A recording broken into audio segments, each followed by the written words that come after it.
Thank you for coming. Top-end brain dance equipment and the best chefs in the universe. If you are looking for a taste of paradise, don't wait. Cozy little joint. Doesn't really match your style, though. But it's perfect for a one-on-one. Here we are, then. What is it? I'm sorry. My nerves are shot. I can't gather my thoughts. Wasn't that long ago since we last met. Something happened since then? No, I mean, something did happen, though not recently. It's a long story. I don't quite know how to tell you. Where to even start?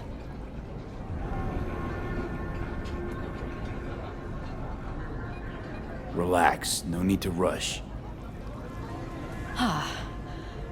A while ago, I started noticing some changes in Jeff's behavior. His personality, he seemed to be changing right in front of me. Becoming someone else. How so?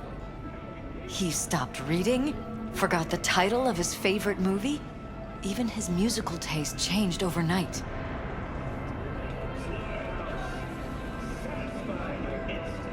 Once, I said we should visit his brother's grave, and he told me that he'd been an only child.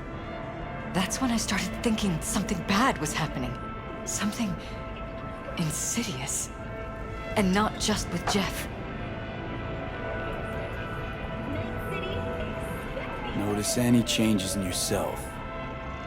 After some time, on several occasions, my friends pointed out that I was acting strangely. That must have been hard. It was. You know, it's at times like those you start to question reality. So the whole time, you knew what I could end up finding. I don't know who, how, or why, but they're changing us. That concealed room in our apartment, What about it? I'm sure I'd seen it before, but must have somehow forgotten. I find that terrifying. Mention any of this to Jeff? I tried. I did.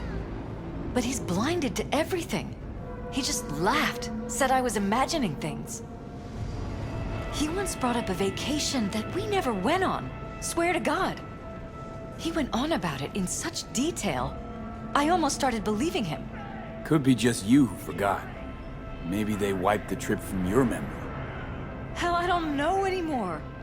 Don't you get that? You haven't told me the whole story yet, have you? I saw a stranger in our apartment one night tinkering with the monitors. But I was in such a state by then that I didn't know if I could trust my own eyes. So you didn't do anything? I don't remember what happened. I talked to security the next morning.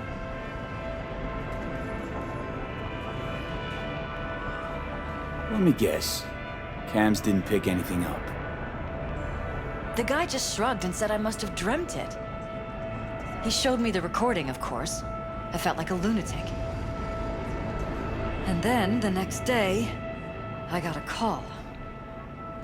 Who was it? Them. Whoever they are. There was a garbled voice on the other end. He never introduced himself. They threaten you, try to blackmail you. They said I was walking on thin ice. That if we kept stirring up trouble, Jeff could have an accident. Then they wiped any record of our conversation. It was as if it had never happened. So I'm begging you, V. Jefferson can't find out about any of this. Ever. His life depends on it.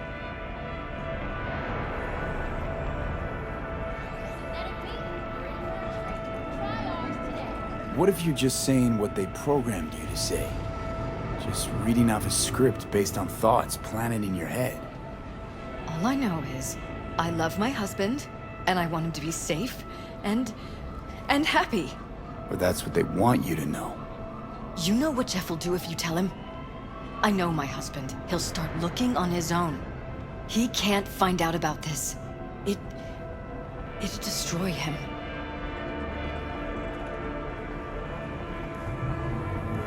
Damn it, Elizabeth. You gonna ignore this? Somebody poking around in your heads? What choice do I have? To get myself killed? Or see my husband dragged away from me? Ask me to lie to my employer. I'm going to tell Jeff that SSI was spying for his rival, Holt. You just need to confirm what I say. And if I'm not on board? You have a choice. Just remember, any consequences will not be yours to deal with. You're truly prepared to fire SSI after the threats. It'd be brave, but risky as all get out. What they're doing to us is one thing, but when you found that concealed room, I can't accept strangers spying on us while we sleep. Not under my own roof. What difference does it make where? I'll take full responsibility for anything SSI goes on to do.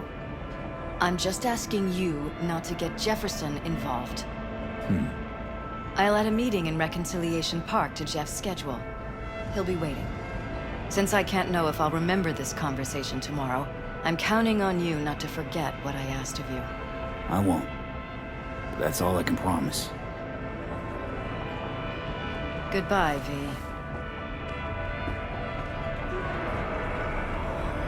Whole thing's fucked up, huh? Wouldn't want to be in her pants.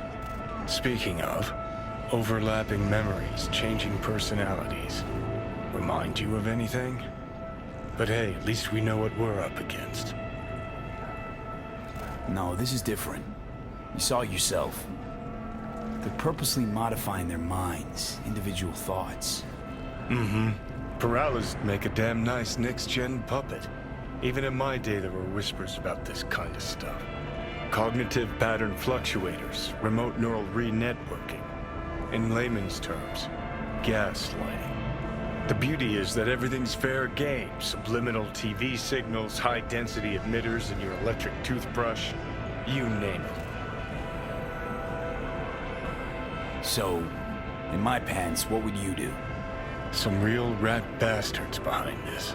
Someone's got to take them down. Even by risking the paralysis' lives. Fuck knows what kind of shit a mayor controlled by puppet masters could pull. But yeah, you could end up putting their lives at risk. Or not. Tough choice, V.